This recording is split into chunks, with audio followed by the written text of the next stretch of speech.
Assalamualaikum warahmatullahi wabarakatuh. Waalaikumsalam warahmatullahi wabarakatuh. Alhamdulillah alladzi khalaqal mauta wal hayata liyabluwakum ayyukum ahsanu amala wa huwal azizul ghafur. Seraya memanjatkan puji serta syukur kehadirat Allah Subhanahu wa taala di sore hari ini Allah mempertemukan kita dalam rangka silaturahim, menyambung tali persaudaraan di antara kita, mempererat ya. Yang udah kenal jadi kenal lagi. Pasti ada hal yang baru yang dulu belum dikenal ya, jadi ada lagi yang baru tuh. Silaturahim itu memang penting sekali. Karena asas dakwah adalah kasih sayang.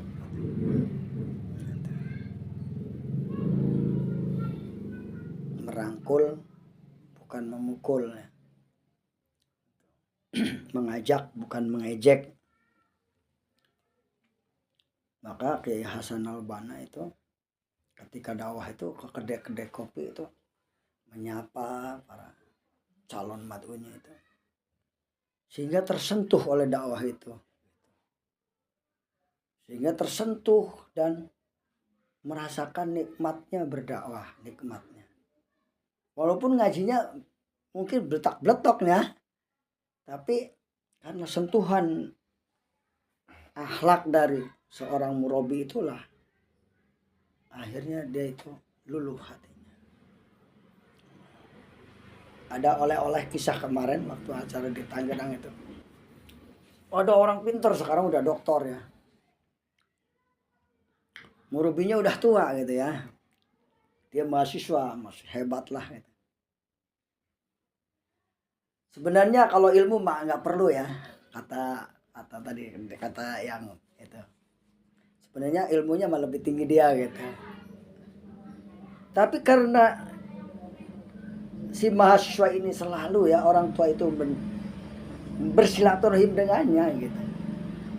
Jadi ini apaan sih, grup apa kelompok apa gitu. Kok orang tua bisa menghormati saya gitu. Saya tersentuh tuh orang itu. Tadinya malas-malas liko gitu. Jadi rajin gitu. Sampai sekarang jadi kadar istilahnya. Mungkin kita juga punya cerita masing-masing sentuhan dakwah itu kepada kita. Nah, itu. Makanya kita dikenal menjadi hamba-hamba Allah yang shodiq gitu. Al-akhu shodiq gitu.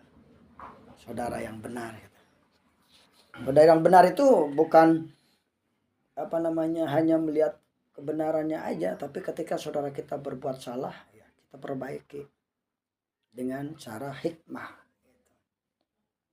Itu bersaudara namanya. Bukan bersaudara kita bukan karena kebaikannya saja, tapi juga keburukannya kita perbaiki gitu.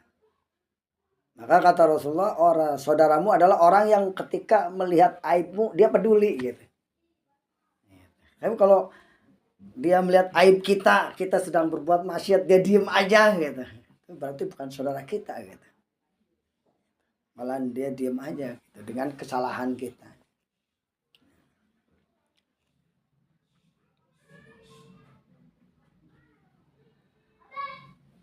Yang kedua adalah kita wajib bersyukur, karena syukur ini adalah pembuka segala macam nikmat Allah.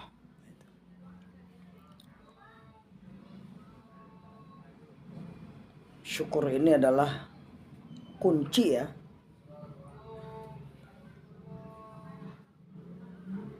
Namanya kunci kalau nggak dimasukin ke lubangnya gitu.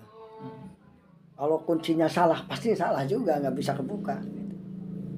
Begitu juga rezeki Allah Subhanahu Wa Taala berupa nikmat dakwah itu, kalau tidak kita syukuri gitu ya.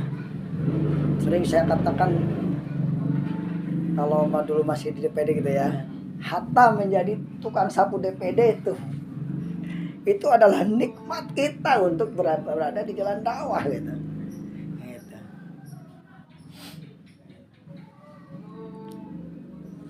Kalau kita niatkan dalam kacamata dakwah.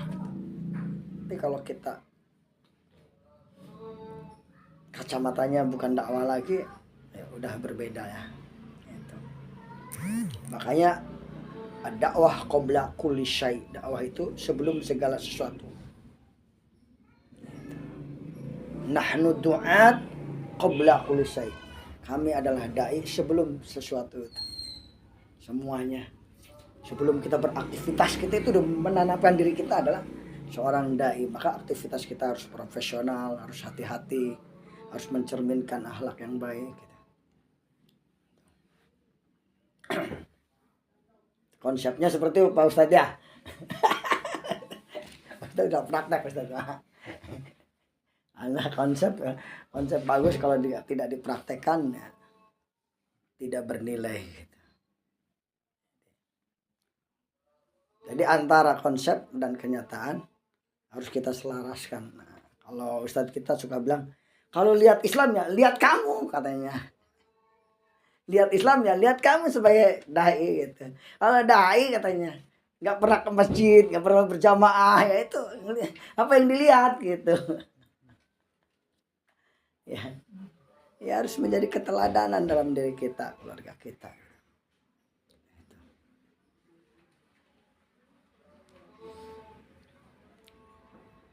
Nah, dalam surat Ali Imran ayat 133 Allah berfirman, coba Pak ini dibaca. A'udzu billahi minasyaitonir rajim. Wasari'u ila maghfiratin min rabbikum wa jannatin arduha as-samawati wal ardh uiddat lil muttaqin. Ya. Artinya, bersegeralah menuju ampunan dari Tuhanmu dan surga yang luasnya seperti langit dan bumi yang disediakan bagi orang-orang yang bertakwa. Terus siapa lagi orang bertakwa itu?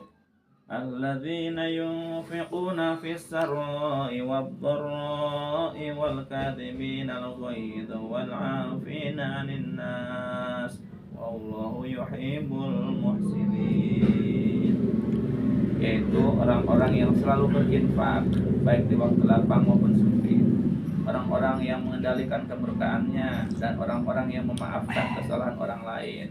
Allah mencintai orang-orang yang berbuat kebaikan. Terus Walladzina idza fa'alu fahishatan aw dhalamu anfusahum dzakarullaha fastaghfaru lidzunubihim wa may yaghfiru dzunuba illallah wa lam yusirru 'ala ma fa'alu wa hum ya'lamun. Demikian juga orang-orang yang apabila mengerjakan perbuatan keji atau menzalimi diri sendiri, mereka segera mengingat Allah lalu memohon ampunan atas dosa-dosanya. Siapa lagi yang dapat mengampuni dosa-dosa selain Allah? Mereka pun tidak meneruskan apa yang mereka kerjakan, yaitu perbuatan dosa itu, sedang mereka mengetahuinya. Lanjutkan. Ulaika jazaohum maghfiratun min rabbihim wa jannatun tajri min tahtil anharu khalidina fiha wa ni'ma ajrul amilin. Mereka itu balasannya adalah ampunan dari Tuhan mereka dan surga-surga yang mengalir di bawahnya, sungai-sungai. Mereka kekal di dalamnya. Itulah sebaik-baik pahala bagi orang-orang yang mengerjakan amal-amal soleh. cukup.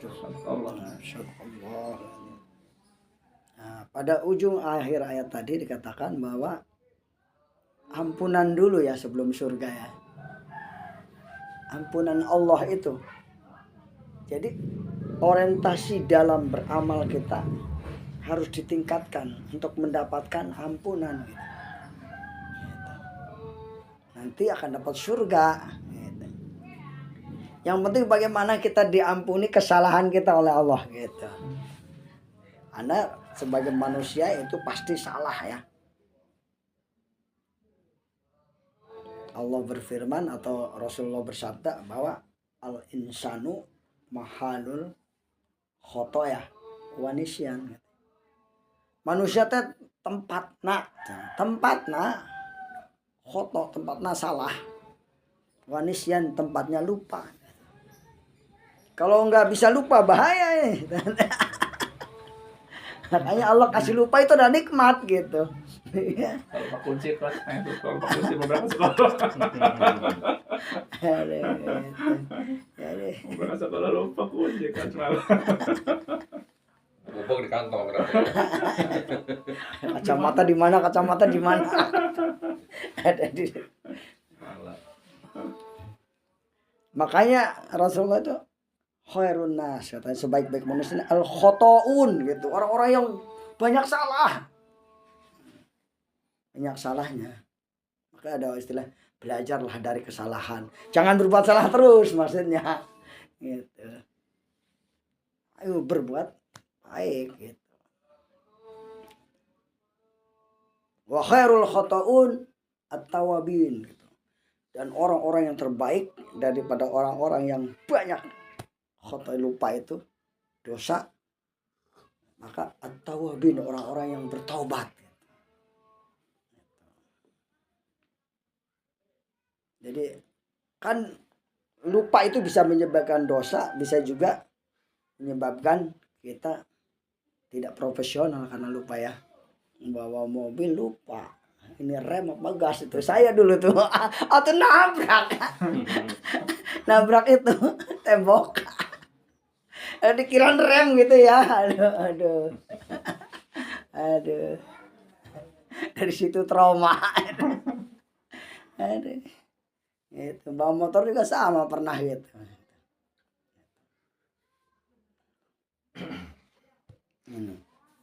Nah, mudah-mudahan langkah-langkah atum ke sini, langkah-langkah kita bertemu di sini menjadi datangnya ampunan Allah Subhanahu wa taala. Amin. Menjadi datangnya ampunan Allah. Ya Allah, mudah-mudahan langkah saya ke masjid menyebabkan diampuni dosa-dosa saya dan dosa orang tua saya. Ya Allah, gitu. Jadi orientasinya udah mulai meningkat tuh. Jadi semua yang aktivitas kita orientasinya adalah untuk mendapatkan ampunan. Karena kita menghadapi Ramadan ini. Ya, menghadapi Ramadan gitu. Ampunan aja. Kalau sudah dapat ampunan pasti ifkum minan nar gitu. Selamat dari api neraka.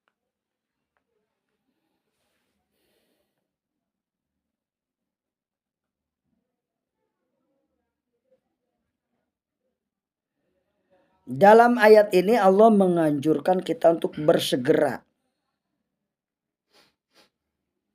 saling mendahului untuk mencari ampunan dari Allah. Kalau dalam urusan dunia enggak. Tapi kalau urusan ampunan Allah itu pas cepet-cepet. Siapa yang sholat di baris pertama onta gitu kan? Siapa yang baris kedua sapi gitu. Baris ketiga telur. Itu kan adalah motivasi dari Rasulullah supaya kita itu bersegera gitu. Segera mendapatkan ampunan Allah gitu. Nah, di sini dijelaskan juga ciri-ciri orang yang bertakwa. Alladzina yunfiquna fi syarra. Orang-orang yang berinfak dalam keadaan syarra. Apa syarra itu? Sempit ya, syarra. Badorro. Susah. Lapang ya. Oh, lapang ya. Doro sempit ya. Itu namanya saudara kita begitu memberi informasi, jangan didiemin, kita salah. Langsung praktekkan namanya. Sarro itu lapang ya. Lapang.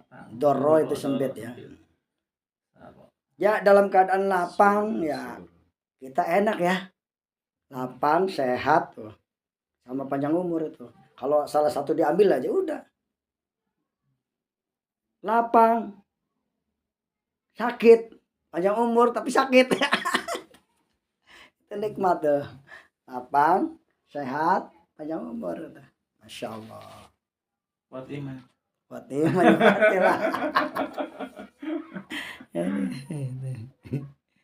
Ya. Alladzina yunfiquna fi syarra'i wad-dharra'i wal qadhimina al-ghaidha wal 'afina 'anil nas. Wal qadhimina al-ghaidha ini kalau untuk guru-guru menahan emosi. kata anak murid tak, Pak jangan emosi Pak. Gitu anak kita kan ya sekarang ya. Pak jangan emosi Pak, tahan, sabar. Itu anak kita sekarang udah berani begitu. Gini nih, Pak jangan emosi Pak. Masya Allah.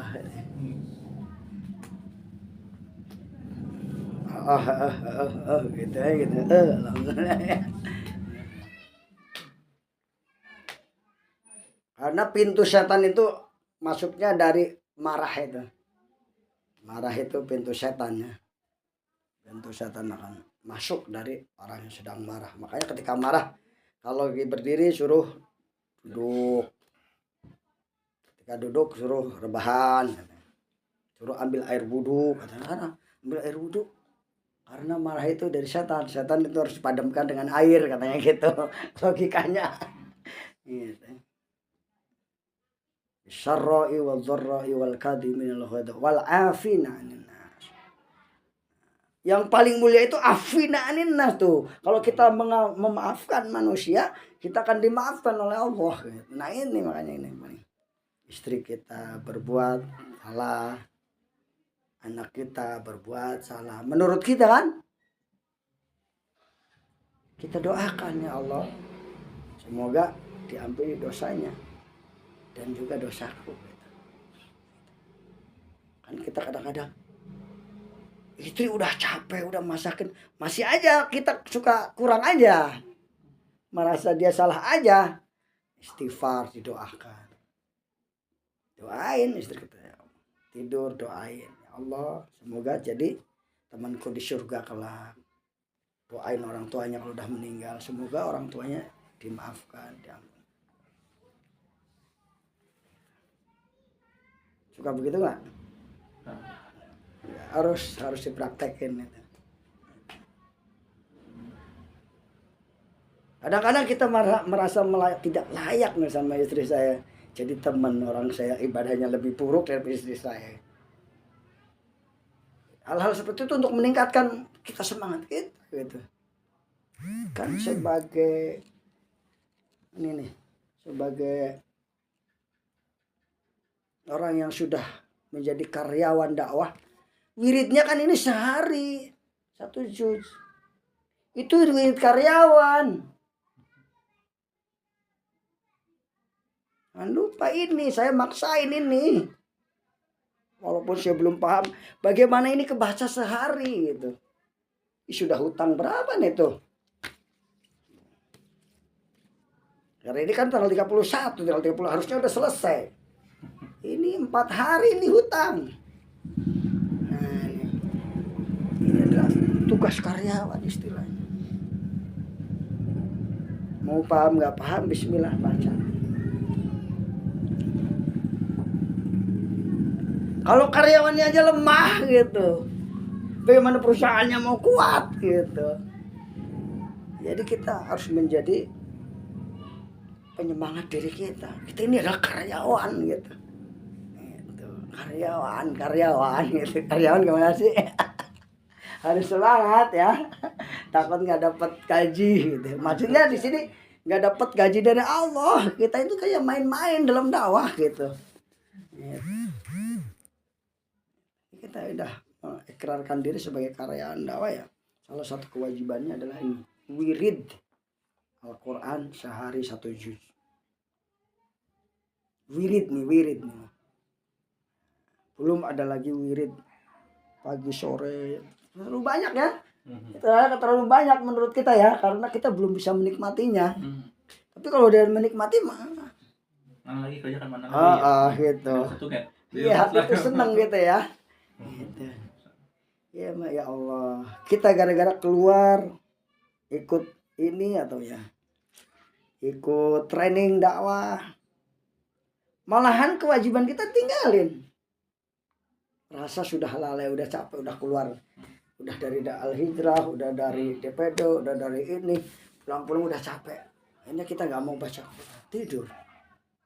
Padahal itu berlelah-lelah dalam dakwah, itulah yang Allah suka gitu. Berlelah-lelah dalam dakwah, berlelah-lelah dalam amal soleh. Kita sering ya, Ustaz Ali, Ustaz Sanuji gitu. Likonya udah baca Quran 1 juz, nggak boleh pulang kalau belum selesai. Itu kan untuk mentarbiah kita gitu. Gitu. Udah baca Quran ya. Dulu waktu masa-masa macam-macam pemilu kan ya, Ustadz kan diserang terus tuh. Ayo kita baca surah Al-Baqarah sampai selesai. Gitu. Serang sama ini lawan pakai jin, sihir. Ustadz Obi gak kena. Kena. Itu. Padahal kan dia sahnya ya, karena juga. Itu. Maka itu kita sama-sama yuk kita baca surat Al-Baqarah untuk mengusir kemalasan dalam diri kita.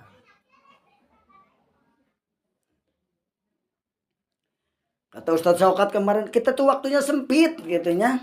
Baca Quran tuh waktunya sempit. Keburu umur dipanggil gitu. Kalau nggak segera-segera gitu, ambil sikap sehari 1 juz. Kira-kira siap nggak nih? Insya Allah ya. Udah lancar, cuma tadilah cara memanajemen waktunya kan. Saya ini ada guru madrasah, bukan kadar, bukan apa, ibu-ibu. Itu kalau saya datang ke situ, istirahat udah 1 juz. Jadi begitu datang ke sekolah ya dia baca, masuk udah selesai 1 juz. Waduh, saya ini orang yang harusnya melakukan, bukan ibu. Saya bilang gitu dalam hati saya ya. Nah, saya juga harus. Jadi disentuh sama dia gitu. Istilahnya Allah itu memberikan nadhiron melalui orang lain. Langsung saya beli 2. Jadi subhanallahnya.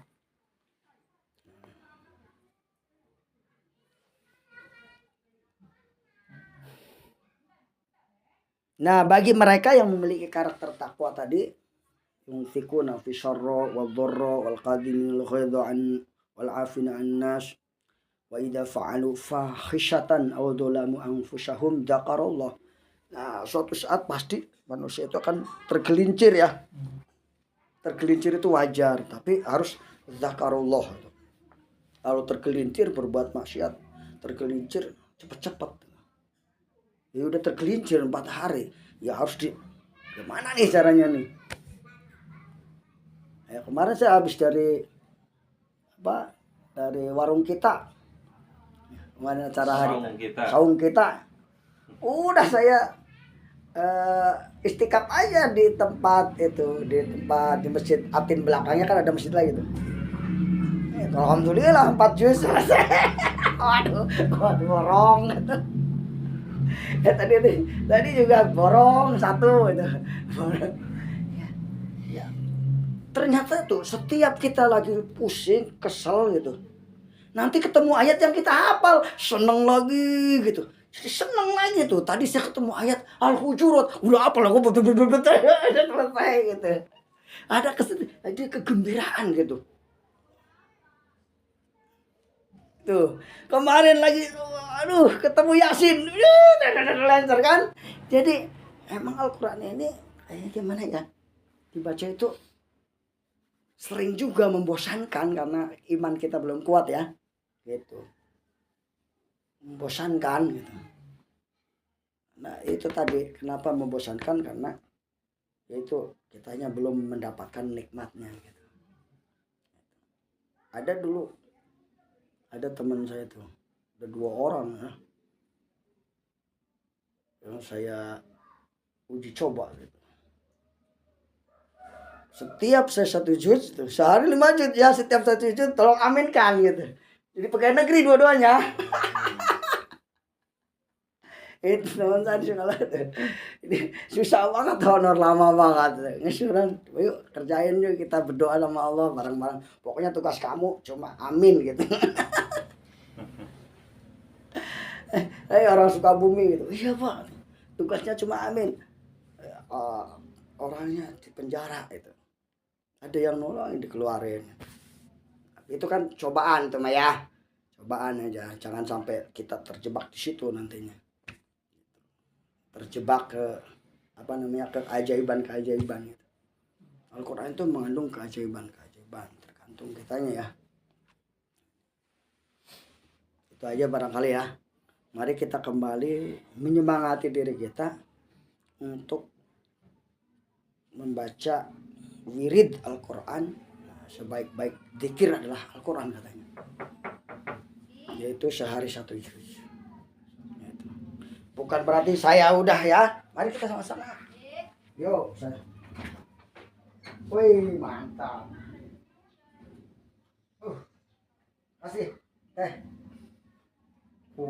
Kasih bakwan lagi nih. Udah disiapin ternyata ya. Anget tuh, anget. Ayo anget. Mantap. Ini ada kuatnya nih. Kalau gitu. Allah, Masya Allah. kasih ilmu segala macam tuh ini. Jasmani rohani. Masya Allah ya. Seperti itu. Kenapa? Karena saya sebenarnya malu ngomongin nasihat ke antum ya. Tapi Pak Ustadz Jamari nggak nyuruh ya, gimana kita ya. Nah, prinsip saya aslih nafsaka wad'u ghairaka. Aslih, perbaiki dirimu dan ajak orang lain. Wad'u ghairaka. Nah, sekarang saya lagi fokus perbaikan wirid Al-Quran. Fokus perbaikannya itu untuk mengistiqomahkan wirid Al-Quran ini 1 hari 1 juz itu sangat berat. Kecuali oleh orang-orang yang benar-benar ditolong Allah ya. Suka saya bayangkan gimana si Ihsan anak saya. Quran aja. Udah bosan. Yang di mana, Pak? Yang di mana? Di Bogor ya. Aduh. Kemana gitu ya. Kita hari Quran ya awal aja. Tapi mungkin Allah udah kasih nikmat dia. Ya ada lagi kerjaannya itu nikmat yang sangat besar gitu. Orang-orang juga begitu kan. Kasih nikmat mah. Nah itu. Wallahu a'lam bishawab. Karena kita semuanya adalah salah satu kewajibannya adalah wirid Al-Quran sehari 1 juz. Kalau itu mau udah terbentuk kan ya grupnya ya. Alhamdulillah udah terbentuk. Di grup Anda belum tuh, susah banget ya. Suruh pada masuk ke grup orang mau. Jadi situlah kendornya kader itu, baca Qurannya kurang. Yang benar datangnya dari Allah, itu yang salah dari ana, mohon maaf. Taufiq wal hidayah. Assalamualaikum warahmatullahi wabarakatuh. Waalaikumsalam warahmatullahi. Inilah doa agar bisa mencintai Al-Quran. Allahumma rzuqni hubbal Quran wa syauqi ila qiraatihi. Allahumma rzuqni hubbal Quran wa syauqi ila qiraatihi. Ya Allah, anugerahkanlah aku mencintai Al-Quran dan rindu membacanya. Allahumma rzuqni hubbal Quran wa syauqi qiraatihi.